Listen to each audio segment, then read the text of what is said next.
Welcome to Chris's Storytelling Corner.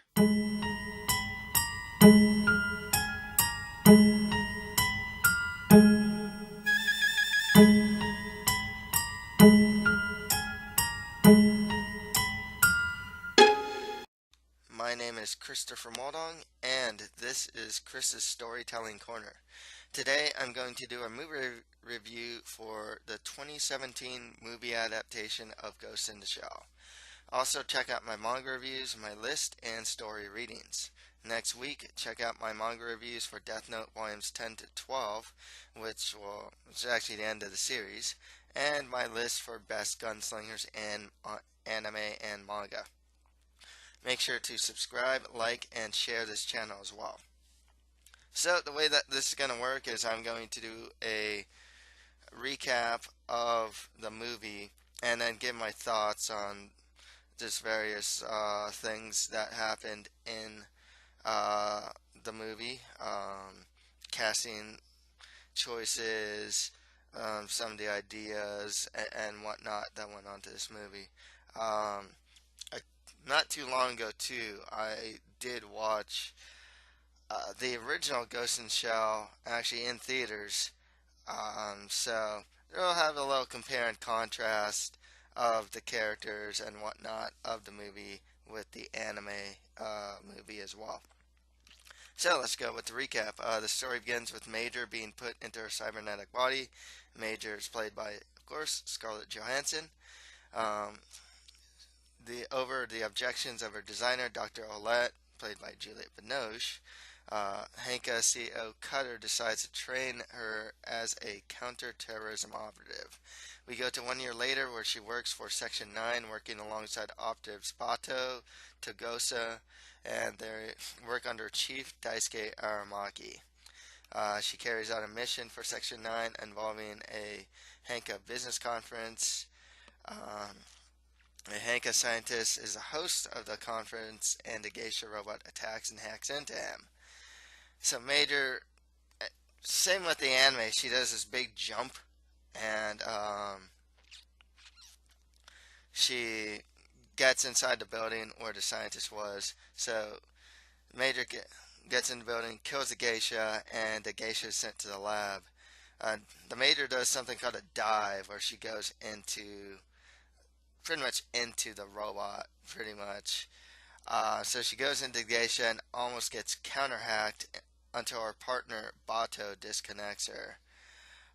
They find the location of the hacker to a nightclub but get caught in a trap that injures both Major and Bato. So Cutter, he gets mad by Major's actions and threatens to have Section 9 shut down unless Aramaki keeps her in check. Aramaki though warns him to be careful of who he threatens. Aramaki knows the Prime Minister and whatnot. So the hacker tracks down Section 9's Henka consultant and kills her. The team links her murder to the deaths of other senior community or company researchers and realize that they are being targeted. So the hacker then takes control of two sanitation workers and sends them to kill Olette. Bato kills one of them while Major manages to subdue the other one. And then Section 9 interrogates that sanitation worker. Togusa traces the hack to a secret location, and they discover large numbers of humans mentally linked together as a makeshift signal network. Major is then captured, and the hacker, who calls himself Kuz, is played by Michael Pitt, reveals that he's a failed Henka test subject from the same project that created Major. So Major then confronts Olette, who admits that she was in fact the 98th test subject. Cutter decides that Major is too much of a liability and orders Olette to kill her instead. She gives Major an address to find and helps her escape. Actually, Cutter then shoots her and informs Aramaki that Major has pretty much gone rogue and will be terminated using any means necessary. Major goes to the address. It's an apartment occupied by a mother. She's just kind of by herself with a cat, I think. Um, she tells Major that her daughter Motoko ran away from home a year ago and was arrested, and apparently took her own life. A Major leaves and then contacts Aramaki, who pretty much allows Cutter to eavesdrop onto their conversation.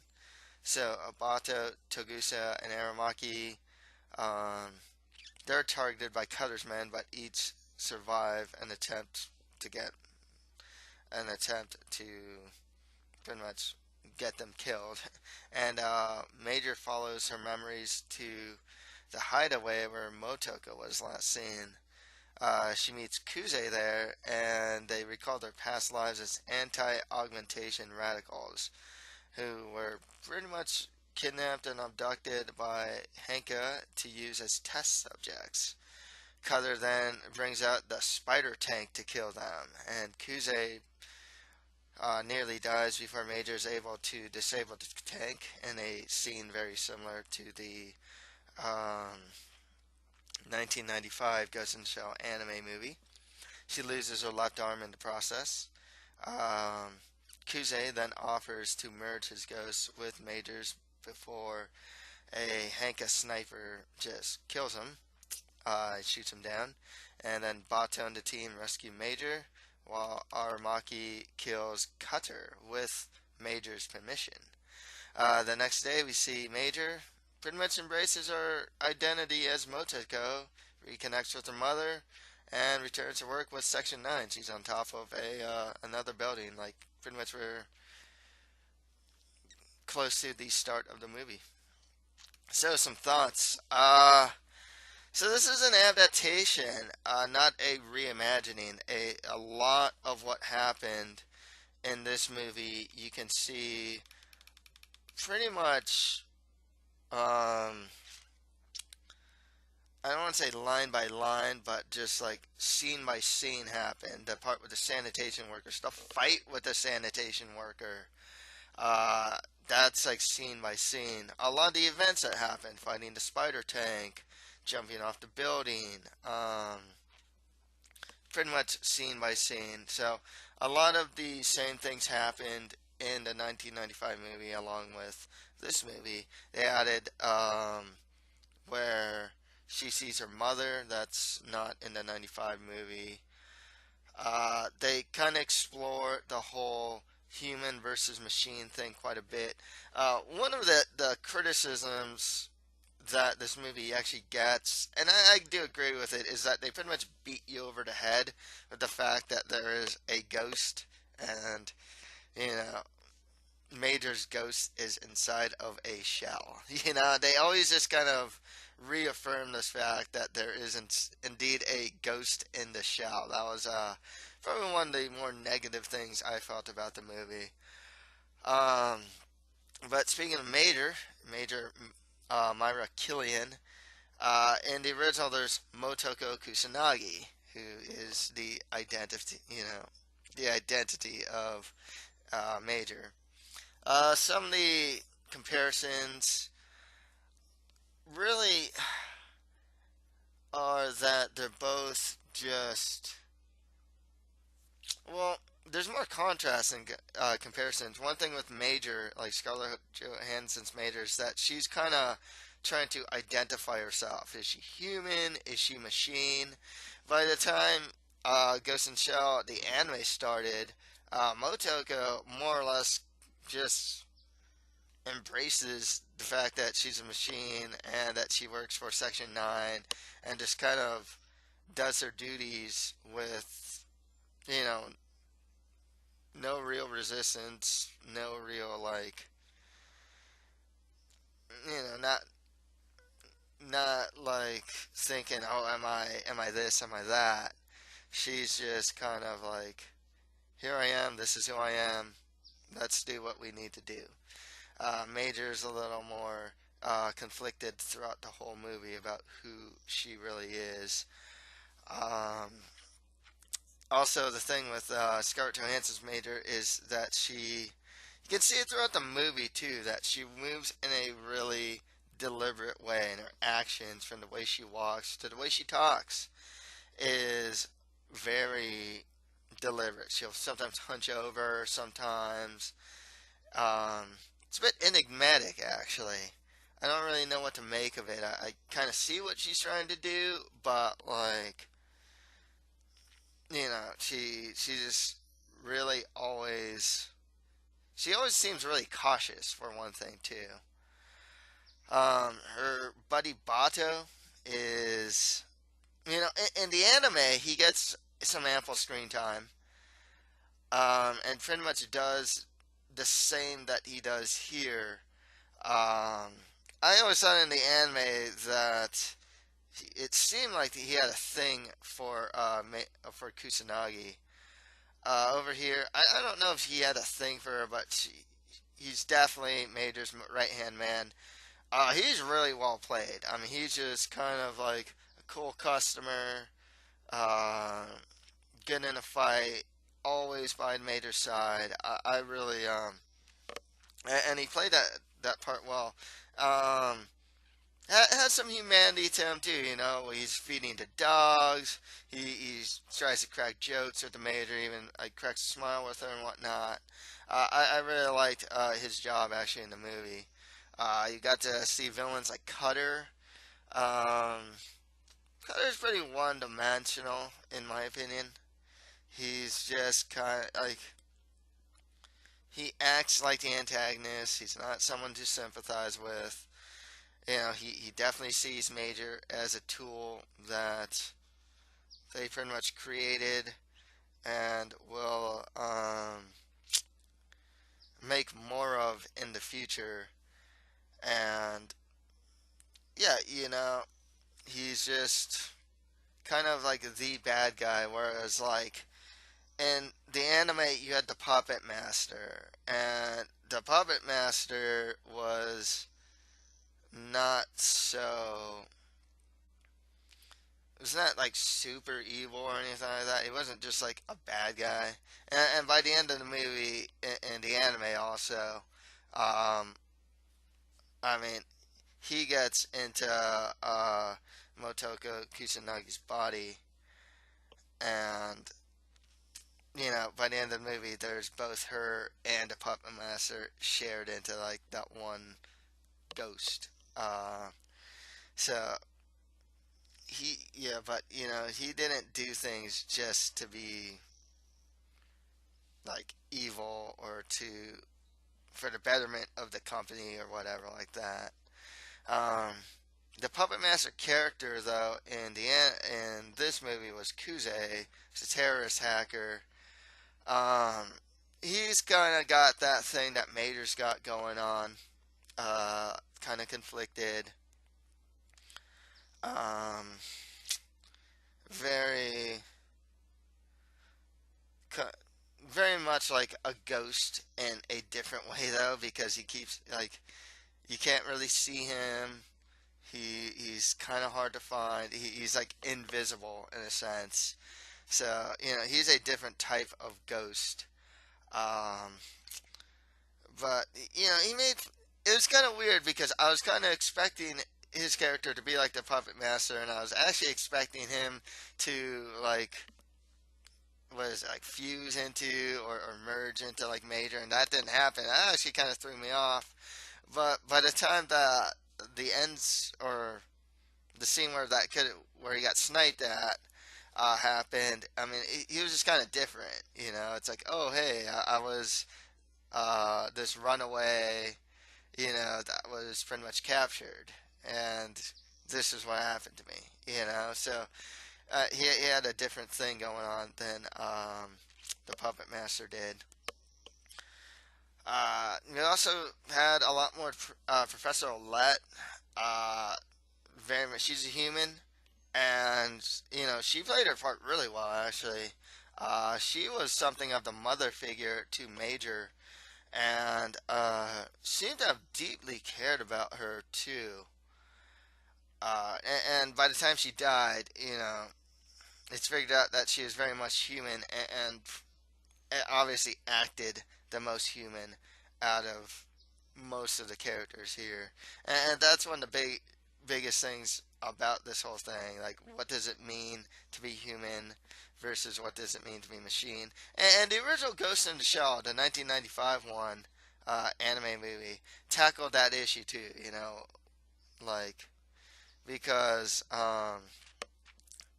Kusanagi also acted very much like human and whatnot. She and this one, they do the dive in the sea. Um, the water though is actually supposed to be like black and dirty and whatnot. And in this one, there's like a jellyfish in there and whatnot. I couldn't really tell. I didn't think it was like totally polluted water.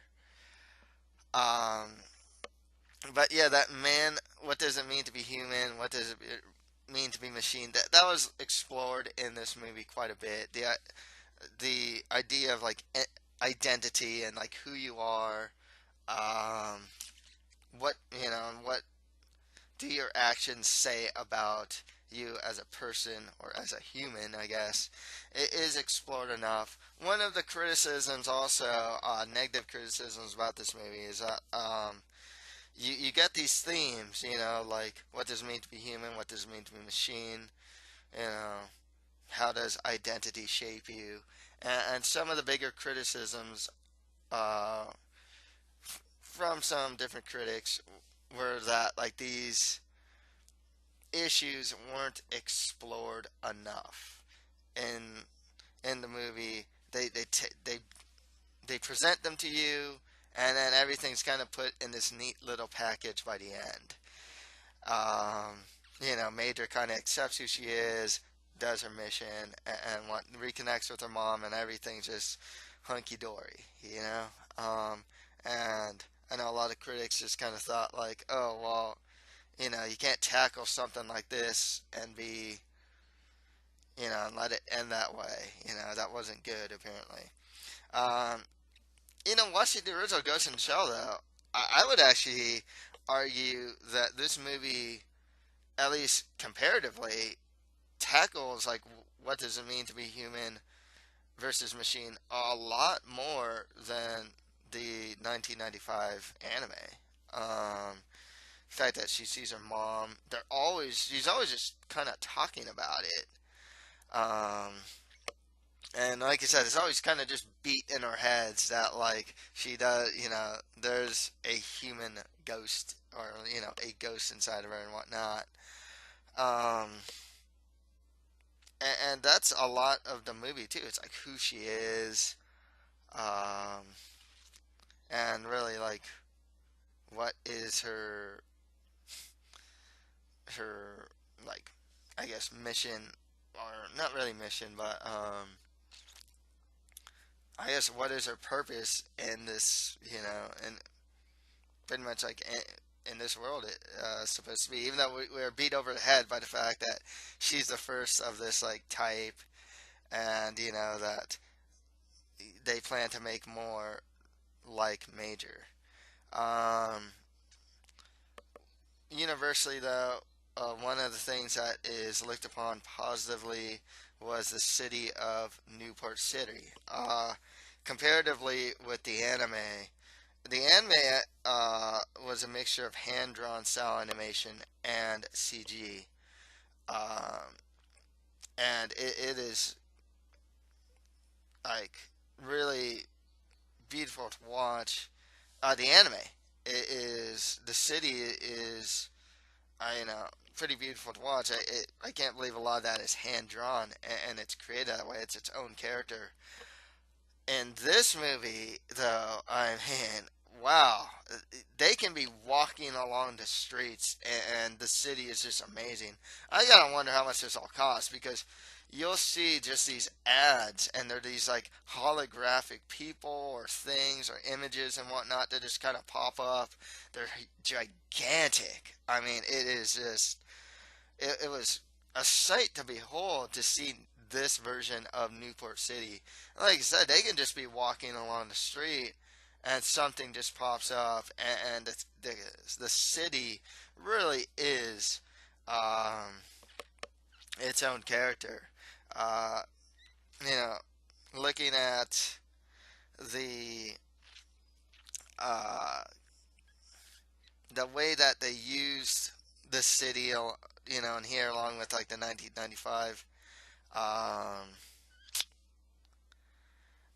anime movie adaptation. It's interesting because they also had that, like, oh, it's so beautiful on the outside, and when you're looking at it from the outside, and then where they go is like kind of like the ugly parts of the city. It's like the the underground, the urban areas and whatnot. Uh, and that's kind of shown in the diving scene too, and the anime version, where it's just like, oh hey, this city's beautiful, it's all futuristic, everything seems clean and whatnot. Hey, how come our waters are absolutely polluted and dark and gruesome? Um, in this version, like I said, they definitely have an underworld, an urban class. Um, and whatnot. So the city very much is its own its own thing. They kept, like I said, they kept a lot of things. The urban lagoon slash canal where Major beats up the sanitation worker. They kept that, and that scene's really well done. I thought that was really well done. I thought the spider tank's really well done too. I thought I expected the scene where Major, or where Kusanagi, she's getting up there. She's trying to rip it, like rip something off, rip a part of the spider tank off, and you see just all this like muscle and sinew and her own body getting ripped apart, trying to rip apart the spider tank. I thought that scene was really well done here too. I think it's a little like, I guess, visceral in the anime version, but it was pretty cool here. So, some other one other thing to talk about too, I guess, is the criticism of the casting here. Um,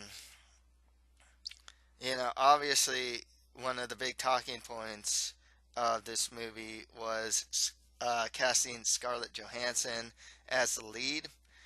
Um, I know that a lot of people argue that they should have got someone Asian, maybe Asian American or something like that, some new actress to fill this role of Major.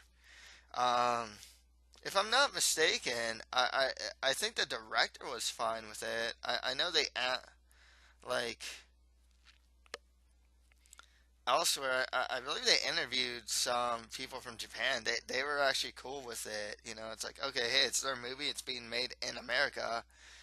What's wrong with having an American lead? Like, it's a Caucasian American lead. Um, the other argument would be that, hey, look, I mean, we got this movie coming out. We want it to do well, and the fact of the matter is that stars, whoever's starring, sells the movies to the masses.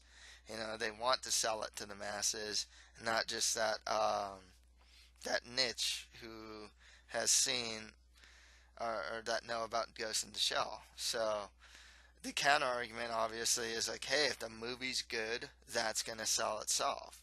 Um, I don't know if that's the case. That's, you're kind of taking a gamble if you're taking that point of view. People know who Scarlett Johansson is. They've seen her star in a bunch of movies, do action movies as well. Heck, she's a Black Widow. They know her. And having that type of familiarity, I guess, um, is in a sense good for the masses. It's like, who's this person? I don't know if I want to watch it. Oh, it's Scarlett Johansson. Okay, I know who she is. Looks pretty cool. Maybe I'll check it out. That could be the mentality here. Personally, I'm fine with it. I was fine with it. I didn't have like this huge problem about it. Um, I don't think it detracted from the movie that much, anyways. We knew she can do like the action sequences. She's done them before. She's trained at doing action for movies. Um, like I said, I thought she did pretty well. And as far as this movie goes, so I didn't actually say it. Um, if I were to say like how this movie is, would I recommend it? Yeah, I would, honestly. I thought it's solid. I didn't think, I actually read some of the criticisms about this movie before watching it. I was kind of expecting, oh, it's gonna be all a lot of style and no substance. Well, actually, they explore the whole like who the major is and whatnot, and like the idea of like humanity quite a bit in this movie. It isn't like the newest Michael Bay movie or something like that where it's just action, action, action all the time. It's like, okay, action, kind of a lull, stuff happens. It's even kind of slow at times while they kind of, and then there's maybe an action scene and whatnot, but I don't think it was just like action, action, action, or just like all eye candy. There's a lot of eye candy. Don't get me wrong. There's a lot of eye candy in this movie. Um, as far as visuals go, it's visually some quite something to behold. Um, so yeah, overall, like I was looking for like the negative. I was like, okay, I was like, by the time the movie ended, I was like, what's wrong with it? Like I couldn't see it. I thought it was just fun. I thought it was solid. I didn't think it was like great or anything like that. And some people did. I think that there definitely is some some validity in the fact that critics pointed out that like yeah, they tackle these issues and they didn't really give sufficient amount of time to resolve these issues and whatnot. They'd had to add a good amount, a good 10-20 minutes to really get into it. And like I said, they do look into some of these issues, I think, even more than the original anime movie does. So, like I said, if I were to grade it, I give it like a solid B. Like I said, I think it's a solid movie. Visually stunning. Action scenes are cool. Story's just fine. Uh, not yeah. So, like I said, solid. Just there wasn't anything that I thought that I was like, oh my god, this is like. Well, except for the city and the visuals were just great, but like story wise or like the acting wise, I thought Aramaki was pretty cool actually. Bato's pretty cool as well. Um, but yeah, I didn't really see anything that I think, wow, this is just except for the visuals, story wise or anything else wise, acting wise or whatnot, that I thought was like, wow, this is just a great movie. But I'd still recommend it if you're looking for a cool sci-fi action movie that's, people compare it to like Blade Runner or something like that, but it's like, I don't think it really, I think it's more of its own thing. I don't understand that criticism or that comparison, to be honest with you. So that's all for today. If you like this, make sure to subscribe, share, and comment to this channel if you're on YouTube, or follow, share, and comment on this channel if you're listening to this on SoundCloud. If you're listening to this on iTunes or Stitcher, please rate, review, and share this channel. Thank you for listening to this movie review. Next week, I will review Death Note volumes 10 to 12 and have a list of the top gunslingers in anime and manga. Thank you, and until next time.